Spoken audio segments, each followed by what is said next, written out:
दोस्तों, प्लास्टिक के डब्बे यूज़ करने के बाद अक्सर हम फेंक देते हैं। आज हम इससे बनाएंगे एक ऐसा सामान जो हर किचन की ज़रूरत होती है और इनका इस्तेमाल हम डेली अपने किचन में करते हैं, जो बाज़ार में 100 रुपये से लेकर 1000 रुपये तक मिलती है। तो ये मेरे पास कुछ डब्बे हैं, जैसे ये खजूर के डब्बे हैं, सोन पापड़ी के डब्बे या इस तरह की मिठाई के डब्बे आते हैं, वो ले सकते हैं। कोई भी आप डब्बा ले सकते हैं। आज मैं चौकोर और गोल दोनों तरीके के डब्बे से ये बनाना बताऊंगी। जो डब्बा ज़्यादा आपको पसंद आए कमेंट में ज़रूर बताइएगा और वीडियो लास्ट तक देखिएगा। पसंद आए तो लाइक शेयर सब्सक्राइब करना ना भूलिएगा। तो चलिए बनाते हैं हम। सबसे पहले ये चौकोर वाले डब्बे से बनाएंगे। सभी के घरों में इस तरह का डब्बा होता है प्लास्टिक का, तो इसे पलट लेंगे। अब हम एक स्केल लेंगे और स्केल से इसकी लंबाई और चौड़ाई नाप लेंगे। लंबाई है 15 सेंटीमीटर और चौड़ाई है 9 सेंटीमीटर। अब हम इसकी ऊंचाई नापेंगे। तो देखिए, ढक्कन से लेकर नीचे तक इसकी ऊंचाई है 5.5 सेंटीमीटर, लेकिन हम इसकी ऊंचाई रखेंगे 5 सेंटीमीटर। अब हम लेंगे एक गत्ता। तो ये मेरे पास एक जूते का डब्बा है, या इस तरह से अमेजन से जो डब्बा आता है वो ले सकते हैं। अब इन गत्तों से जो हमने लंबाई और चौड़ाई नापी थी डब्बे का, उससे हम इस तरह के गत्ते काट लेंगे। तो ये 15 सेंटीमीटर वाला है लंबाई में, और ये है छोटा पीस जिसको 9 सेंटीमीटर का काटा है हमने। इस तरह से डब्बे को नाप कर भी काट सकते हैं। तो चलिए, अब हम इन गत्तों को देंगे थोड़ी सी मजबूती। तो इसके लिए हम ये टेप लेंगे। तो देखिए, ये चौड़ा वाला मैंने टेप लिया है। अगर आपके पास पतला वाला टेप है उससे भी आप लपेट सकते हैं। तो इसे हम इन गत्तों पर रोल करेंगे इस तरह से। इससे गत्ते मजबूत रहेंगे और लंबे समय तक चलेंगे। तो देखिए, इस तरह से पूरे गत्ते पर हम टेप से चिपका लेंगे। किनारे की तरफ हम इस तरह से फोल्ड कर लेंगे। दोनों गत्ते के पीसेस को इस तरह से बनाकर तैयार कर लेंगे। अब हम इसके बीचों बीच निशान लगाएंगे।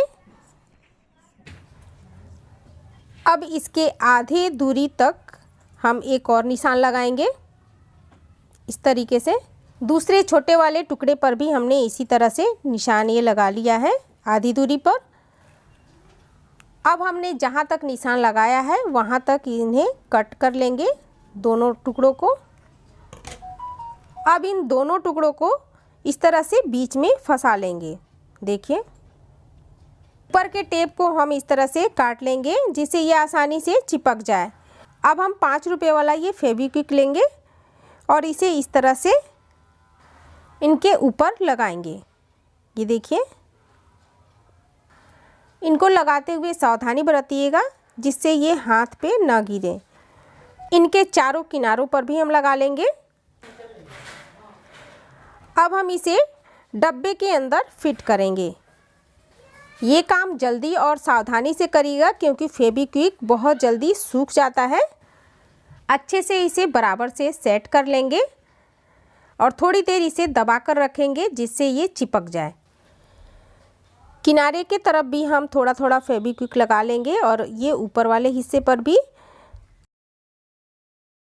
थोड़ी देर के लिए हम इन्हें ऐसे ही रख देंगे जिससे ये अच्छे से चिपक जाए। तो ये देखिए, बिल्कुल भी हिल नहीं रहा है और ये काफ़ी अच्छे से चिपक चुका है।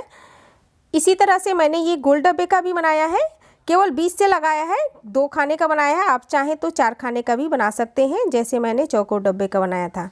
अब हम इनका इस्तेमाल कैसे करेंगे वो मैं बताती हूँ। तो ये देखिए, ये मैंने चौकोर डब्बा लिया है। इसके अंदर हम इस तरह से मसाले ऑर्गेनाइज कर सकते हैं। अधिकतर हमें किचन में नमक, हल्दी, मिर्च और मसाले की ज़रूरत पड़ती है। तो ये 4 मसाले डेली के खाने में यूज़ होते हैं। तो इस तरह से आसानी से आप घर पर ये मसाला डब्बा तैयार कर सकते हैं। और ये गोल डब्बे का इस्तेमाल आप चीनी और चाय पत्ती रखने के लिए कर सकते हैं, क्योंकि जब भी हम चाय बनाते हैं तो इन दोनों चीज़ों की ज़रूरत पड़ती है। इस तरीके से बार बार डब्बा उतारने निकालने की ज़रूरत नहीं पड़ेगी। एक बार में ही आप चाय में चीनी और चाय पत्ती डाल सकते हैं। ये डब्बे एयर टाइट भी होते हैं, तो इनमें मसाले, मिर्च खराब भी नहीं होंगे।